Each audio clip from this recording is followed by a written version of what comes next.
Welcome to Gaikoku Gamers. I'm Darryl Benson and I'm here to talk to you guys about a very special system from Nintendo that we as Americans never actually got to play until now. And that would be the Game Boy Light. The Game Boy Light was made in April of 1998 and it was a really cool system. It's very reminiscent of the Game Boy Pocket. And I'd like to show it to you and we'll just go from there. And I'll go over how long this thing was around, what its capabilities were, different types of stuff, and you'll actually get to see what this thing looks like when it's powered on and playing some of your favorite games. And you also get to see it, so, you know, jumbled Nintendo logo because the cartridge needs to be blowed on. Classic Nintendo. Okay, here we have, there it goes, it's booting correctly this time, the Japanese version of Tetris.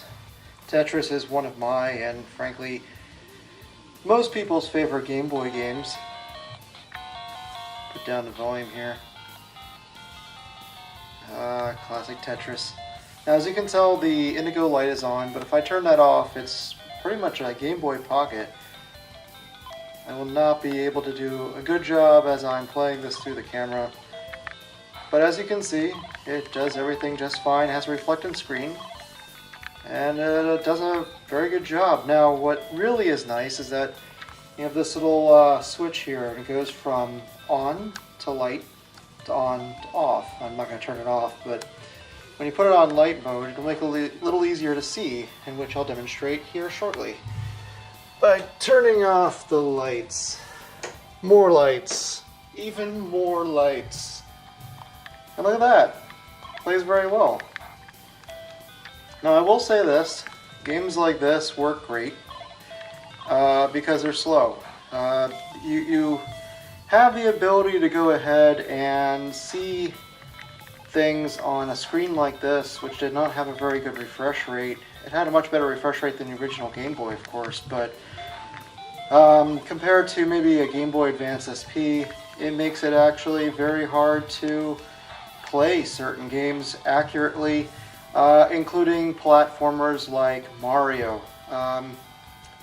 Mario is a little harder to play, so let's go ahead and cut this and we'll check out some of the other gameplay footage in the dark.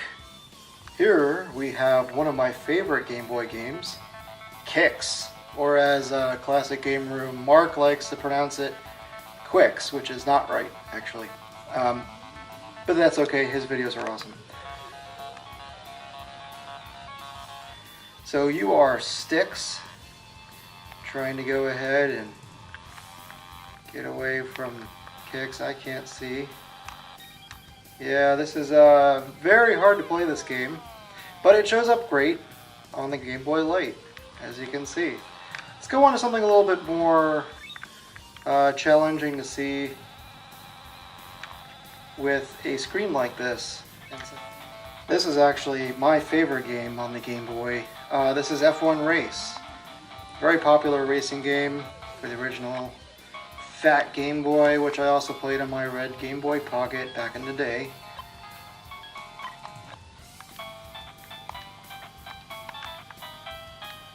Now the screen is going to move around a lot, which means that there's going to be more blur. The refresh rate, of course, on modern consoles is not very good. And let's see how it does. Now the grass is supposed to get lighter the faster you go, so that's normal. I cannot see, oh my god. We are not going to be doing a very good job of playing this game today. Okay, we're getting into it now. Some of the best music on a Game Boy game ever, by the way. This is right up there with the likes of Choplifter 3. Everybody loves Choplifter for 3, so fantastic game, fantastic music. I cannot race, oh my god, let's try a different game. Okay, here we have everyone's favorite Super Mario Land. I always thought this game was a little harder to play just because everything was so tiny. It seems to be a little bit more zoomed out. As you can kind of tell, the screen tends to blur a bit when you go to the right. Obviously not to the left, because it's like the original Mario. Forgive my sucking, because I really can't see what I'm doing terribly well as I film this. Oh, I hit the one pit in the level. Alright, let's try this again. A little harder to see, and you can tell the camera's even having a little difficulty picking that up, but still very well illuminated, still very easy to see for a console from 1998. And I'm dead. That's a shame. So the Game Boy Light, as you can see here, again, made in 1998 in April, and 6 months later was discontinued. Well, not discontinued, it was actually superseded, I should say, by the Game Boy Color. Very limited shelf life, this thing. It is technically wider and taller than a Game Boy Pocket, and it's hard to tell, but on the original Game Boy Pocket, I always found my hands to cramp up just a bit, whereas this is actually very comfortable. It's just the right width and just the right thickness. Your fingers kind of go here where the battery pack is quite nicely, and it's a very comfortable system to hold. Another thing that's quite nice about this system is the fact that it has a fairly long battery life thanks to AA's instead of AAA's. So despite the fact that you might be using your backlight, you're still going to have very long battery life thanks to the bigger batteries, which don't really seem like they fit terribly well into the back of this compartment. One thing to note, and as you can see here, the system was made in silver and gold. That's it. And if you have any experience in metal paint on Nintendo consoles or controllers, you will be able to attest that even up through the GameCube era with the silver GameCubes and GameCube controllers, the finish does not stay on there. So anything that's going to be hitting a surface or a corner, or I've even seen ones where your fingers lie and it's just all gone. All that paint's going to be gone. You're going to see a very naked looking light gray left in its wake, and that's really disappointing. What's even more disappointing is that while this Game Boy Light may not seem like it's in the best of condition, this is actually phenomenal for a Game Boy Light. Most of them look like they were handled by the worst children in Japan. And what makes matters worse is that they only made 11,000 of these suckers, which is really unfortunate because I quite like the form factor. I don't mind that it's in black and white. I was never really that big of a fan of the Game Boy Color anyway. It always felt like a middleman until the successor came out, which is exactly what it was. I saw that on the wall even before the internet and all that back in the 90s. I was like, you know, the Game Boy Color is not for me, I'm going to wait. And I ended up getting the first generation Game Boy Advance, which was almost just as useless. Really fun system, but of course the SP and the Micro came along and kind of trounced on that. So, really fantastic system though. If you're looking just to play classic games, there's nothing in there. I don't know what I was grabbing for it. And there goes all my cartridges. This is awesome. If you're looking for games that are like this, the old classic gray carts, it does great for that. Also, black cartridges, which double as Pocket/Game Boy Color cartridges, work well with this as well. So, something to know. And there's plenty of games for the original Game Boy, and plenty of those black cartridges that work on both the Game Boy Color and the Game Boy Pocket and original Game Boy that are more than enough to make this thing worth owning. This thing can be fairly pricey. These things typically in extremely beat up condition go for about $90 shipped from Japan. Sometimes more, sometimes less. I personally got this one for a bit less than that. There are deals to be had, just not very often. The good news is that there's plenty of them online for you to purchase.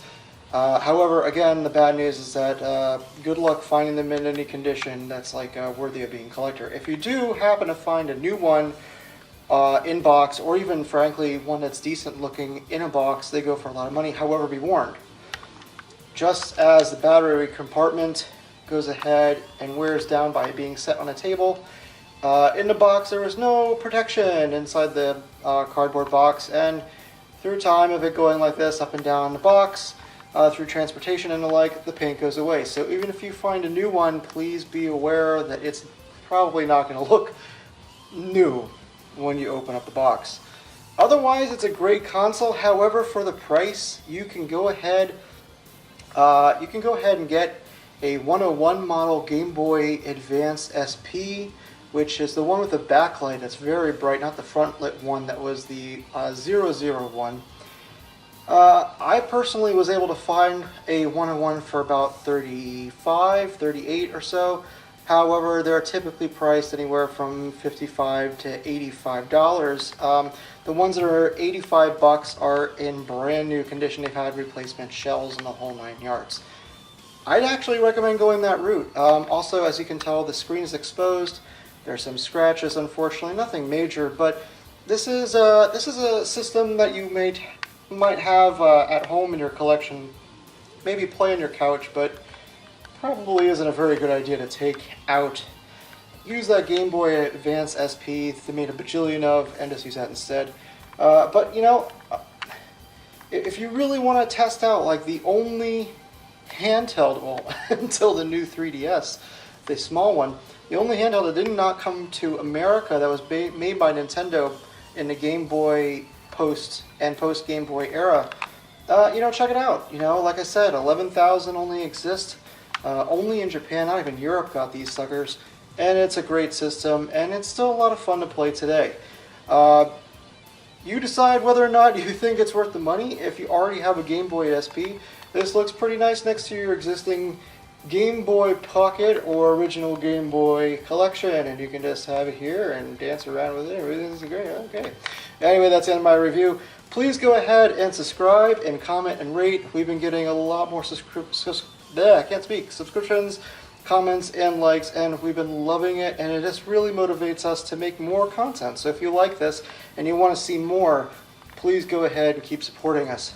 Oh, and by the way, if there wasn't a reason for you to go ahead and check back with us soon, there's a katana on the way, a Sega katana. Oh my god, a Sega katana! Suddenly this thing doesn't seem so exciting, does it? Till next time.